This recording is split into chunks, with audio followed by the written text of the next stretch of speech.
Hello everybody, this is Rajendra Sharma. Welcome to Unacademy, India's largest online teaching platform. Now, you can crack GATE and ESE with Unacademy by getting the Plus subscription and access unlimited live and recorded videos from India's best educators. जी हाँ, Unacademy पे आपको मिलते हैं India के best educators. Now, it's a short introduction about me. I have more than 12 years teaching experience for GATE and ESE. I have mentored more than 30,000 students. I am the founder and director of Engineers Point. I have taught at many engineering colleges of Western MP. So let's start our course. You can also go onto your Play Store and you can download Unacademy the learning app. यहाँ पे आपको मिलता है best से best educators से guidance. एक बार हम detail में देखते हैं कि हमें यहाँ पे क्या क्या चीजें अवेलेबल होती हैं. We have daily live classes from best educators, top educators of India. Secondly we have structured courses. कोई भी आपके पास कोर्स रहेगा, सपोज गेट है या कोई सा भी पीएसयू है, उसके लिए आपको पूरा प्लान्ड, स्ट्रेटेजिकली प्लान्ड कोर्सेज आपको यहाँ पे अवेलेबल रहेंगे. You have live test and quizzes to refresh your knowledge and you have unlimited access. Unacademy की सबसे इंपॉर्टेंट चीज यही है कि यू हैव अनलिमिटेड एक्सेस. आप किसी भी टॉपिक को, किसी भी कोर्स को अनलिमिटेड टाइम उसको आप एक्सेस कर सकते हैं. अगर वो किसी रीजन से स्किप हो गया है या मान लीजिए कोई टफ टॉपिक है और आपको पहली बार में वो प्रॉपर समझ में नहीं आया है, तो for better understanding this feature is very very important, that unlimited access. These are our top educators from Unacademy. BV Reddy sir, Sanjay Rathi sir, Krishna Kumar Yadav sir, Devendra Negi sir, Meenu Gupta ma'am, BV Reddy sir. Now, talking about GATE. So, for GATE and ESE, we have many courses going on. There are 24 courses for mechanical, 18 for electrical, ECE, CSIT. For every branch we have different type of courses. Mathematics is common for all disciplines, so we have one course. We also have one course for mathematics. Now, this is really important. जो fees structure आप देखेंगे, जो हम offline class में जो हमें काफी costly पड़ता है, यहाँ पे हमारे पास 1 मंथ का सब्सक्रिप्शन है 5,000, 3 मंथ्स का 12,500, 6 मंथ का 20,000. और अगर आप पूरे साल भर के लिए अगर आप गेट की प्रिपरेशन करते हैं, so we have a fee structure of 25,000. अगर आप मेरा कोड यूज करते हैं तो आपको 10% डिस्काउंट यहाँ पे मिलेगा, इंस्टेंट डिस्काउंट रहेगा. Use RS001. सिमिलरली अगर आप 2 साल के लिए सब्सक्राइब करते हैं तो 30,000 रुपए यहाँ पे फीस है, और आप यहाँ पे भी मेरा कोड जो है RS001, इसको आप यूज कर सकते हैं. So moving to our topic. So आज मैं बहुत ही इंपॉर्टेंट टॉपिक पढ़ाने जा रहा हूँ, जो कि गेट, सिविल और मैकेनिकल दोनों के लिए बहुत बहुत इंपॉर्टेंट टॉपिक है और सब्जेक्ट है. That is, as you all know, fluid mechanics. So in fluid mechanics, first of all, we deals with all the characteristics of fluid, its dynamic state, static state, Bernoulli's theorem, everything. So starting from the definition of fluid, what is a fluid? So a fluid may be defined as that state of matter which has a very low resistance against shear deformation. एक fluid एक ऐसा पदार्थ होता है जो खुद के shear deformation का बहुत ही कम लिमिट तक अपोज कर पाता है. जो डेफिनेशन हम लोग लोअर क्लासेस में पढ़ते हैं, that state of matter which does not possess a definite shape and size and it acquires the shape of the container, ये डेफिनेशन थोड़ी सी बोलते हैं ना कि लेस साइंटिफिक है, हम थोड़ा सा और नैरो होके जाएंगे, तो यहाँ पे हमें ये डेफिनेशन आनी चाहिए। फ्लूइड एक ऐसा पदार्थ होता है जो खुद के shear डिफॉर्मेशन का अपोज नहीं कर पाता, और we can say everything except solids may be considered as fluids. तो फ्लूइड्स में क्या क्या आएगा? We have liquids, we have gases, we have gels, everything is fluid except solid. अभी हम आगे और देखेंगे इसकी बेसिक डेफिनेशन को, और हम और एलाबोरेट करेंगे। So suppose we have a glass full of water. हमारे पास एक गिलास है जिसके अंदर हमने पानी भरा हुआ है। अगर मैं उस गिलास को एक एंगुलर डिफॉर्मेशन देता हूं, या मान लीजिए उसको बॉटम से पकड़ के मैं एक साइड वाइज फोर्स अप्लाई करता हूं, तो जनरली हम ये देखते हैं, ऑब्जर्व करते हैं कि जो फ्लूइड है उसका जो शेप है वो चेंज हो गया, उसकी जो लेयर्स है वो स्लाइड कर गई है। बस यही जो प्रॉपर्टी है, यही प्रॉपर्टी हमें शो करती है कि ये फ्लूइड है। This is the characteristic of fluid. Suppose हम यही चीज, if we try the same thing with a brick, तो जो ब्रिक रहेगी उसका स्ट्रक्चर इतना ज्यादा क्लोजली पैक्ड रहता है कि उसके अंदर जो shear डिफॉर्मेशन है वो पॉसिबल नहीं है। But in the case of liquid, we have water, blood, curd, milk, all petroleum products, इन सब में ये चीजें होंगी। So this is the basic definition and demonstration to understand what is a fluid. ठीक है, नाउ कुछ हम और जान लेते हैं what is shear force. Actually क्या रहता है, जब भी हम स्ट्रेस की बात करते हैं, सपोज मेरे पास एक क्यूबॉइड है और ये इसकी एक्सिस है, ये इसकी एक्सियल डायरेक्शन है। अगर मैं इसको, इस क्यूबॉइड को मैं एक्सियल डायरेक्शन में फोर्स अप्लाई करता हूं, तो जो सरफेस इसके नॉर्मल है वहां पे स्ट्रेस इंड्यूस होती है। जनरली अगर ये सरफेस है और मैं ऐसे फोर्स लगाऊंगा परपेंडिकुलरली, तो इस सरफेस पे स्ट्रेस डेवलप होती है। That stress is known as simple stress और normal stress. But in the case of tangential stresses or shear stresses, the force has to be applied along the surface. जो force है, हमें मान लीजिए ये surface है, तो मुझे surface के along force लगाना पड़ेगा। So this force is known as tangential force or shear force, and the stresses induced due to force is known as shear stresses. तो ये हमने force apply करा है इस body पे, और ये जो area हमने लिया है A, इसके ऊपर एक stress induce हुआ है, that is shear stress. Now what is the consequence of that stress? देखिए, बॉडी जब तक उसकी लिमिट रहती है तब तक उस स्ट्रेस को वो बियर करती है, एब्जॉर्ब करती है। उसके बाद जो बॉडी है इट स्टार्ट्स डिफॉर्मिंग। तो what happens, what actually happens in shear stress, the body starts angular deformation, or we can say the body starts sliding along the plane of the force. ये सबसे important है कि plane के along ही body travel करती है।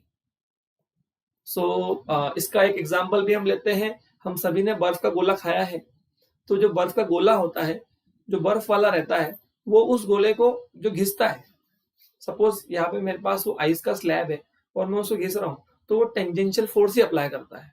लकड़ी को भी आप लोगों ने घिसते हुए देखा होगा। देखिए, ये सब डेली लाइफ एग्जाम्पल्स है, these are very important.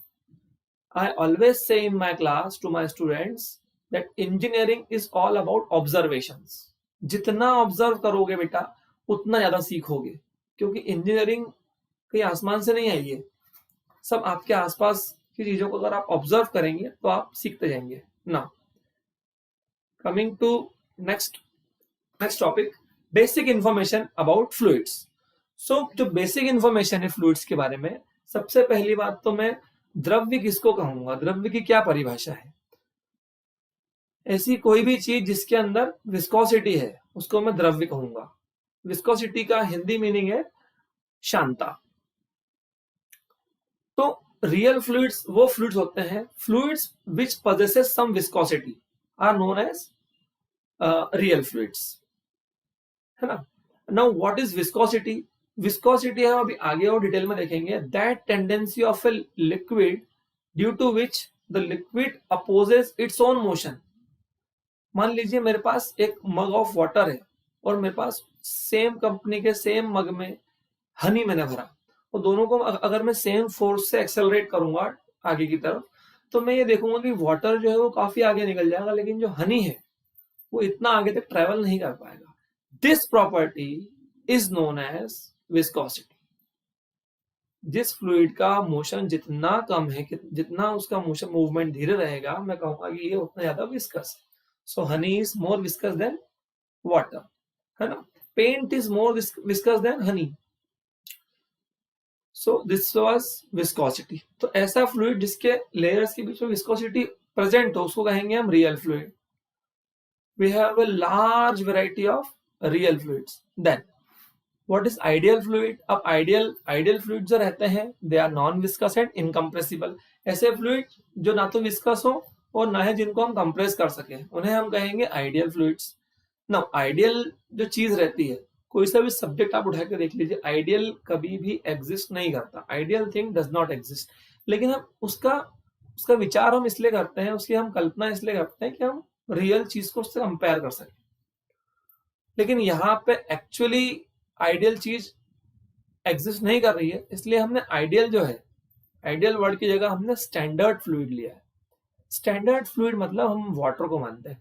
Water is considered to be standard fluid and the density of water is 1000 kilogram per metre cube. मतलब अगर हम मुझे 1 किलोग्राम वाटर कहीं पे स्टोर करना है तो मुझे 1 मीटर क्यूब की स्पेस लगेगी।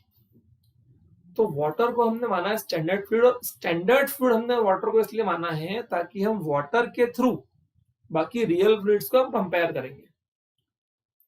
वो कहते हैं ना कि क्लास में बहुत सारे बच्चे हैं, वो जो बहुत सारे बच्चे हैं वो रियल फ्लूइड्स हैं, लेकिन क्लास का जो होशियार बच्चा हमने माना है वो हमने माना है स्टैंडर्ड फ्लूइड वो वाटर। तो सभी बच्चों की जो कंपैरिजन होगी वो हम किससे करेंगे? वाटर से करेंगे। Water is a standard. I think it is clear to everybody. Ideal, real and standard fluid, ये तीन चीजें हमको दिमाग में रखनी है। Now these properties are very important. Fluid का जो भी हमारा पूरा अध्याय है उसमें सबसे इंपॉर्टेंट ये चार प्रॉपर्टीज हैं। ये आपको पूरे फ्लूइड में कहीं ना कहीं, इवन टर्बो मशीनरी में भी कहीं ना कहीं ये अप्लाई होती है। तो ये चारों चीजें हमें आना बहुत बहुत बहुत जरूरी है। तो हम वो डिस्कस करते हैं पहले बेसिक प्रॉपर्टीज ऑफ फ्लूइड। तो फ्लूइड की कुछ बेसिक प्रॉपर्टीज है, सबसे पहले हम वो डिस्कस करेंगे। We have rho, we have small w, we have v cut and we have s। So what is rho? First of all, rho is defined as mass density. किसी भी द्रव्य का घनत्व। मास डेंसिटी का मतलब होता है हमारा the ratio of the mass of a given fluid to its volume. जब भी हम किसी फ्लूइड के मास को उसके वॉल्यूम से कंपेयर करते हैं, रेशियो निकालते हैं, तो उसको हम कहते हैं मास डेंसिटी। ठीक है, मास पर unit volume is mass density. Mass density हो गया हमारा, ये एक रेशियो है। एक्चुअली इंजीनियरिंग में हम काफी रेशियोज पढ़ते हैं। रेशियोज से हमें उस पर्टिकुलर फ्लूइड के नेचर के बारे में हमें मालूम पड़ता है। like we have water, the density of water is 1000 kilogram per meter cube. Taking an example of glycerin, the density of glycerin is 800 kilogram per meter cube. तो ये डेटा से हमको क्या समझ में आया कि जो वाटर है वो ज्यादा डेंस है एज कंपेयर टू ग्लिसरीन। तो ये डेटा है। This property is very important. Now second one is weight density, और we can say specific weight. Specific weight is the ratio of weight of a fluid to its volume. किसी भी fluid के wait और उसके volume का के बीच का जो रेशियो रहता है उसको हम कहते हैं स्पेसिफिक वेट या weight density. So weight density में भी written as W by V, and W को हम लिख सकते हैं M into G, है ना। तो we can say small w is equal to rho into G, specific weight is equal to rho into G. I think it is clear to everybody. Its unit is newton per metre cube. अब यहाँ पे mass density की unit रहेगी kilogram per metre cube, और इसकी unit रहेगी gram per metre, newton per metre cube. मैं आप लोगों को फ्लूइड मैकेनिक्स में स्टार्टिंग से ही यूनिट को बहुत ही कंजर्वेटिवली बताते हुए चलूंगा। उसका रीजन ये रहता है कि जो हमारी एक बहुत इंपॉर्टेंट टॉपिक है dimensional analysis, Buckingham pi theorem, वो पूरा यूनिट बेस्ड है। अगर आपने यहीं से आपकी हैबिट बना ली यूनिट पकड़ के चलने की, तो आगे आपको बहुत बेनिफिट होने वाला है। So again I am repeating, इसकी यूनिट रो की यूनिट रहती है किलोग्राम पर मीटर क्यूब, और स्मॉल w की यूनिट रहती है newton per metre cube. Now coming to next unit, we have a specific volume. Specific volume is actually the reciprocal of mass density. The ratio of volume of a fluid to its mass is known as specific volume. ठीक है, तो इसको discuss करना इतना ज्यादा detail में कोई जरूरत नहीं है. Now last but not the least property, it is very very very important property, it is known as S. What is S? S is the relative density or specific gravity. अब ये होता क्या है, इतना इंपॉर्टेंट क्यों है ये? Actually मैंने आपको बताया कि बहुत सारी range of, there is a wide range of fluids. तो उस वाइड रेंज में से जो हमारा फ्लूइड है, सपोज मेरे पास कोई एक गिवन फ्लूइड है, उसको मुझे कंपेयर करना है, तो मैं किससे कंपेयर करता हूँ? स्टैंडर्ड फ्लूइड से. स्टैंडर्ड फ्लूइड हमने तय कर लिया है सबने मिल बैठ के कि वाटर है, तो वाटर को हम कंपेयर करेंगे. तो the ratio of the density of a given fluid to the density of water, that is standard fluid, is known as S. We have talked about glycerin. The density of glycerin is 800 kilogram per metre cube. So what will be its S? S उसका हो जाएगा 800 kilogram per metre cube बटे में divide 1000 kilogram per metre cube, मतलब 0.8. तो मैं इससे क्या कंक्लूड करूंगा? एक्चुअली इसकी वैल्यू से S इक्वल्स टू 0.8, तो मैं ये कंक्लूड करूंगा कि glycerin is less denser than water. Water हमारा पैमाना है, स्टैंडर्ड है, रेफरेंस है. आप लोगों ने देखा होगा, हम जब भी पेट्रोल पंप पे डीजल भराने या पेट्रोल भराने जाते हैं तो वहां पर डेंसिटी लिखी रहती है कि इतनी उसकी डेंसिटी है, वो 1 से ज्यादा रहती है, 1.2 1.3 जो भी रहती है, तो वो उसकी S है. S से हमें क्या मालूम पड़ रहा है कि as compared to water it is 1.2 और 1.3 टाइम्स मोर डेंसर. मैंने बताया आपको engineering is all about observations. Now coming to the, ये हमने बेसिक पार्ट देखा है अभी इसका, ये चीजें बहुत इंपॉर्टेंट है. This are the ABCD of fluid. Now coming to the first main important property of fluid, that is viscosity. Background में आप लोग डायग्राम देख रहे होंगे, फिगर देख रहे होंगे हनी का, हनी गिरता हुआ बताया है. एक्चुअली उससे फील आपको ये लेना है कि जब भी मैं, सपोज मेरे पास 2 बीकर्स हैं, दोनों बीकर्स को मैंने धीरे धीरे टिल्ट कर रहा हूँ, एक में वाटर है एक में हनी है, तो हम ये देखते हैं कि जो वाटर वाला बीकर होगा, वाटर बहुत जल्दी बाहर आ जाएगा, ट्रांसफर हो जाएगा. But in the case of honey what happens, being viscous, क्योंकि हनी बहुत विस्कस है, तो क्या होता है, हनी की जो स्पीड है मोशन करने की, मूव करने की, वो बहुत कम है. सो दिस इज विस्कोसिटी. देखो मैं आपको एग्जांपल इसलिए दे रहा हूं कि आपको फील आए, आपको फील होगा तो आपको जो डेप्थ ऑफ अंडरस्टैंडिंग है वो बढ़ती जाएगी. सो coming to the bookish definition, that property of a liquid due to which it opposes its own motion when fluid is made to flow. जब भी किसी द्रव्य को हम एक्सेलरेट करने की कोशिश करते हैं तो एक्सेलरेट तो वो हो जाता है, लेकिन जितना दूर उसको जाना चाहिए F इक्वल्स टू MS है, उतना दूर वो जाता नहीं, क्योंकि एक अपोजिट फोर्स लगता है उसके मोशन के. That force is known as viscous force. अभी हम और इसको डिटेल्ड वे में देखेंगे. एक और डेफिनेशन है इसकी, अगर हम वन लाइनर बोले तो degree of resistance to flow is known as fluid. कोई फ्लूइड आगे बढ़ने में कितना रेजिस्टेंस दिखा रहा है, उसी से मालूम पड़ती है उसकी density. So we have this wonderful picture with us. We have a tap and water is falling through it. Water is less viscous, but in the case of honey is more viscous. Now अब इसका reason हम देखेंगे. तो Newton ने यहाँ पे एक बहुत बड़ा कंट्रीब्यूशन दिया है. न्यूटन ने ये डिस्कवर करके हमको बताया है कि what is the reason of viscosity. अच्छा, ये सब चीजें बताने के साथ मैं आपको एक बात बता दूं कि this topic is very very important as far as the paper of GATE is concerned, क्योंकि इस टॉपिक पे 1-2 न्यूमेरिकल हमारे फिक्स है आना. न्यूटन्स लॉ ऑफ विस्कोसिटी, इसके पहले भी मैं यहां आऊंगा. सो यहाँ पे जो हम डायग्राम देख रहे हैं, इस डायग्राम में हम देखेंगे कि जो these are the layers of fluid. Actually क्या होता है, fluid flows in the form of layers. जो फ्लूइड रहता है हमारा, वो लेयर्स के फॉर्म में फ्लो कर रहा है. मान लीजिए ये फ्लूइड की लेयर्स है, तो फ्लूइड जो है वो लेयर्स के फॉर्म में फ्लो करेगा. हमें माइक्रो लेवल पे देखना पड़ता है ना, नेकेड आइज से हमें तो नहीं समझ में आएगा, लेकिन माइक्रो लेवल की हम बात कर रहे हैं.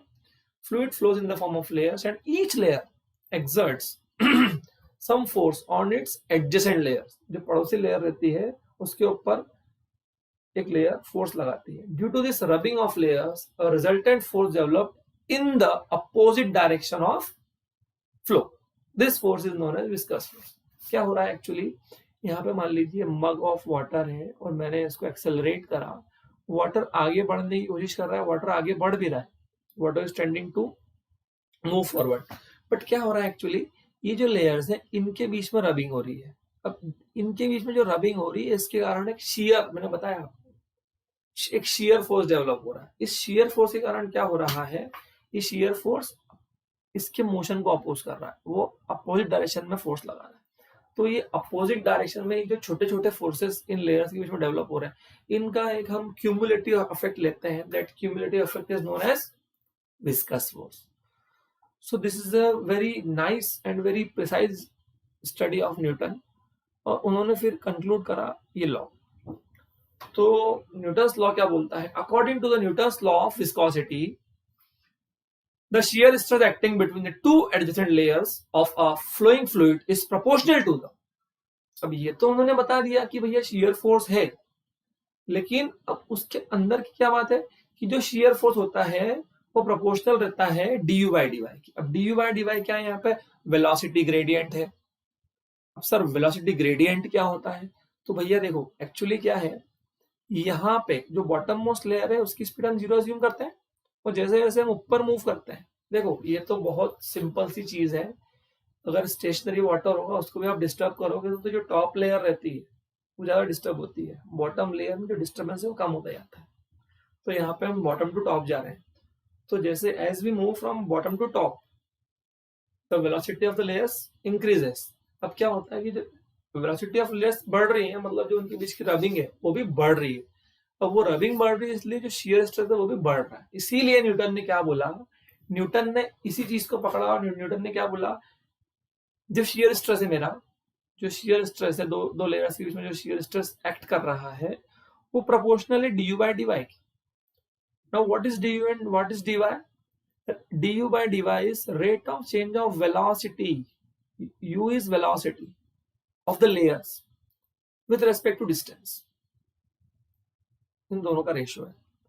So tau is proportional to du by dy. जैसे ही हम proportionality का साइन रिमूव करेंगे तो we will have one constant. That constant is known as mu. That is viscosity. So mu is known as the coefficient of dynamic viscosity. Mu is a very very important term which shows the value of viscosity, the degree of resistance of a fluid. So this was about viscosity, है ना. फिर भी अगर अपन ज्यादा intensity से force लगाएंगे तो fluid को आगे बढ़ना ही पड़ेगा, लेकिन फिर भी फ्लो करते करते भी वो जितना अपोज कर सकता है वो करेगा, क्योंकि हमारा जो इंटेंसिटी ऑफ फोर्स है वो ज्यादा है, इसलिए उसको आगे जाना पड़ेगा. Now this is curve between u and y. Now what is this y? Y is the depth. जैसे जैसे मान लीजिए इतना मेरा फ्लूइड है, तो यहां से जैसे जैसे मैं नीचे आऊंगा तो ये y है, depth of fluid. And what is u is velocity. अब आप देखेंगे यहाँ पे जो प्रोफाइल है, this is known as velocity profile, है ना. तो ये बढ़ते जा रहा है, मतलब with the increase in y the velocity of fluid is increasing. ये हमने बात करी. कॉमन सेंस भी यही कहता है कि जैसे जैसे आप टॉप पे आते जाएंगे वैसे वैसे जो स्पीड है वो बढ़ती जाएगी. So in this slide we have derived the unit of viscosity, है ना. मैंने बताया आपको unit is very very important in fluid mechanics. So it's very simple. We have tau equals to mu into du by dy. Tau को हम as it is रख के shear stress और du by dy को जब हमने compare किया, है ना. So shear stress, what is shear stress? Force by area. And what is velocity? Length by time. And what about change in distance? Length. जब इसको हम सिंप्लीफाई करेंगे तो हमारे पास आएगा newton second per metre square. Newton second per metre square is the SI unit of mu. But SI unit जो रहती है वो काफी बड़ी रहती है, मीटर जो रहता है काफी बड़ा रहता है। तो we also use CGS unit. तो in terms of CGS unit we will say dyne second per centimetre square. Okay, in CGS system dyne second per centimeter square. And what are the commercial units? So talking about the commercial unit, its commercial is 1 dyne second per centimeter square is equals to 1 poise. Market में poise ही चलता है। आप purchase करना चाहेंगे कोई भी fluid, कोई भी ऑयल, तो पॉइज में ही आपको अवेलेबल होगा। तो you should know the conversion between poise मतलब commercial unit and SI unit. So 1 poise is equals to 1/10 of Newton second per meter square, है ना। न्यूमेरिकल में ये काफी इंपॉर्टेंट टर्म है, काफी स्टूडेंट्स को इसमें डाउट रहता है। गेट के पेपर में काफी सिली मिस्टेक करके आते हैं students due to this conversion. तो कन्वर्जन भी मैं आपको पूरा बताते हुए चलूंगा। So this was all about dynamic viscosity. Now coming to kinematic viscosity. So इसके पहले मैं आपको एक बात और बताता हूँ। एक ही टर्म है हमारे पास विस्कोसिटी, लेकिन उसको हम दो नाम से जानते हैं। डायनामिक विस्कोसिटी अलग, काइनेमेटिक विस्कोसिटी अलग। एक्चुअली क्या होता है, प्रॉपर्टी एक है। फ्लूइड में जनरली ऐसा होता है कि किसी एक टर्म की दो टर्म आगे बनती है। उसका रीजन ये रहता है, in dynamic properties are those properties in which the force applied on the fluid is considered. Okay, तो उसके अफेक्ट को भी हम कंसीडर करते हैं। लेकिन kinematic properties are those properties in which the force applied and its affects are not considered. तो ये डिफरेंस है दोनों में। यहाँ पे हमने फोर्स कंसीडर नहीं करे हैं और डायनामिक में हमने फोर्स कंसीडर करे हैं, उनका अफेक्ट भी कंसीडर करा है। So kinematic viscosity is defined as the ratio of dynamic viscosity, है ना, dynamic viscosity to the mass density. So यहाँ पे हमें एक नया रिलेशन मिलता है, mu equals to mu upon rho, kinematic viscosity. Talking about kinematic viscosity, so the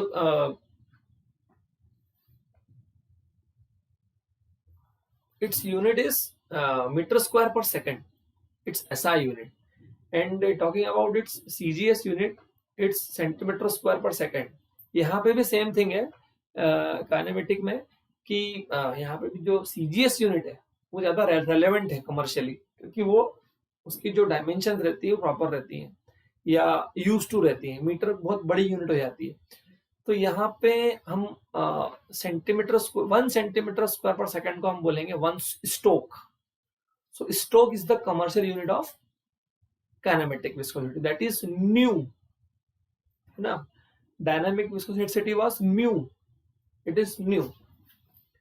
now coming to next topic, we have types of fluids with us. अब यहाँ पे क्या करा है हमने, जितने भी हमारे पास लार्ज रेंज ऑफ फ्लूइड्स है उसको हमने कैटेगराइज करा है। हमने कैटेगराइज उनको कैसे करा है, on the basis of Newton's law ही उसको हमने कैटेगराइज करा है, क्लासिफाई करा है। So first of all we have this graph, on the x axis we are showing velocity gradient, that is du by dy।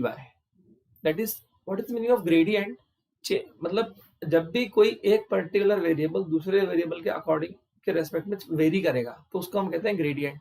तो यहाँ पे जो स्पीड है वो वेरी कर रही है हाइट के साथ, therefore we are calling it du by dy। And y पे हम शो कर रहे हैं shear stress। Okay, so let's start. First of all we have ideal fluid. इस ग्राफ में आपको दिख रहा होगा आइडियल फ्लूइड। तो आइडियल फ्लूइड के बारे में मैंने आपको बताया था। आइडियल फ्लूइड, देखिए मैं इन सभी को एक्सप्लेन कर रहा हूं कि इनकी जो पोजीशन हमको दिखाई गई है वो क्यों दिखाई गई है, वो वही क्यों है ना। कॉम्पिटिटिव एग्जाम में डायरेक्ट क्वेश्चन आएगा, ग्राफ बना हुआ, लाइन बनी हुई, और बताओ कौन सा फ्लूइड है ना। हो सकता है कि इनके जो टेक्निकल नाम को रिप्लेस कर देते हैं इनके कमर्शियल नाम से, इतना ही आता है चेंज। लेकिन फंडामेंटल तो हमको मालूम होना चाहिए, बिना फंडामेंटल मालूम करे आंसर थोड़ी दे पाओगे। तो यहाँ पे आप लोग देखें, जो मैंने y एक्सिस पे ही शो कर रखा है आइडियल फ्लूइड, वो क्यों कर रखा है। आइडियल फ्लूइड में हम कहते हैं ideal fluid is non viscous. वो नॉन विस्कस है, नॉन विस्कस है मतलब F0 है, लेयर्स के बीच में कोई शियर स्ट्रेस नहीं है, मतलब टाउ 0 है। और हमारा रूल क्या बोलता है, tau equal to mu into d u by d y. अब टाउ की वैल्यू 0 पुट करो, क्या होगा, 0 equals to mu into d u by d y. तो यहाँ पे हम डी बाई डी वाई को 0 मान रहे हैं। तो ये हो गई हमारे आइडियल फ्लूइड। ऐसा फ्लूइड जिसका इसके ऊपर कोई शियर स्ट्रेस नहीं है, ऐसा फ्लूइड एग्जिस्ट नहीं करता है, मैं बता चुका हूं आपको पहले।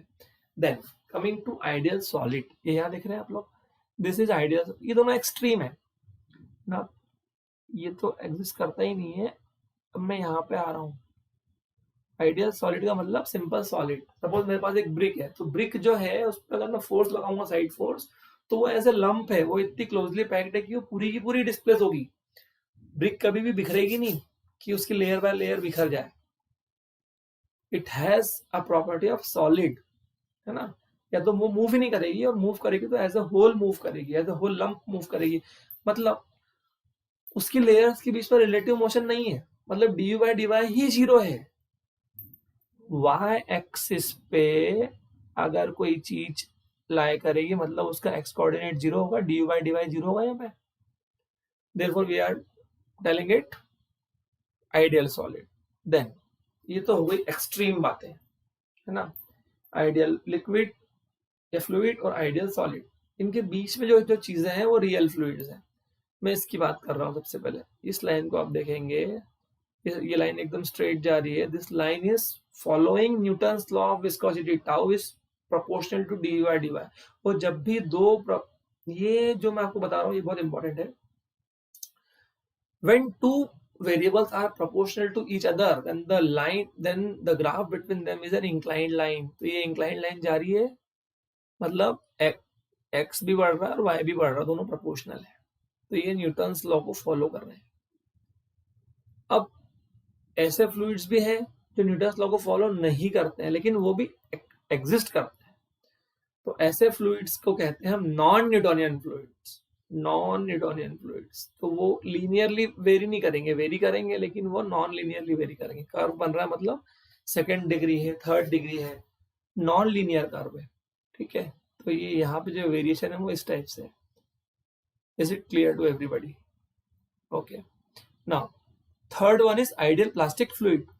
अब आइडियल प्लास्टिक फ्लूइड में एक बहुत ही अच्छा एग्जांपल बताता हूं मैं आपको, ड्रेनेज स्लज, है ना। जो ड्रेनेज में जो स्लज रहता है ना, जब भी टाउन एंड कंट्री प्लानिंग की बात आती है, ड्रेनेज सिस्टम की, सिटी जब बनती है, तो ये वर्ड बहुत इंपॉर्टेंट हो जाता है। तो वहां पे, या हम बात करेंगे इन केस ऑफ ग्रीसेस, ऐसे भी फ्लूइड्स हैं जिनको that follows Newton's law of viscosity। वो देखिए आप, ये लाइन पैरेलल है, both the lines are parallel। तो they follow the Newton's law of viscosity, लेकिन उनको एक पर्टिकुलर शियर स्ट्रेस लगाने के बाद, मतलब उनके अंदर जो शियर स्ट्रेस की वैल्यू है वो इतनी ज्यादा है, उनके लेयर्स के बीच में जो शियरिंग स्ट्रेस है वो इतनी ज्यादा है कि वो ओरिजिन से स्टार्ट नहीं हो रहे हैं, थोड़े से ऊपर से स्टार्ट हो रहे हैं। तो एक क्रिटिकल अमाउंट ऑफ स्ट्रेस लगाने के बाद ऐसे फ्लूइड फ्लो करते हैं, और जब वो फ्लो करते हैं तो न्यूटन्स लॉ को फॉलो करते हुए फ्लो करते हैं। These type of fluids are known as ideal plastic solids. So this was all about types of fluid, viscosity, basic properties of fluids, definition of fluids। okay, so thank you very much।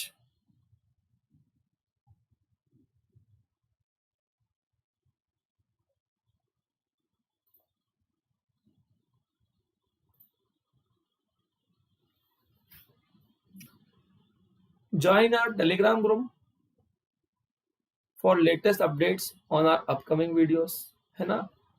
और आप plus subscription लें, वो आपके लिए बहुत बहुत benefit है। RS001 आप अगर कोड टाइप करेंगे तो आपको 10% डिस्काउंट मिलेगा। Thank you very much.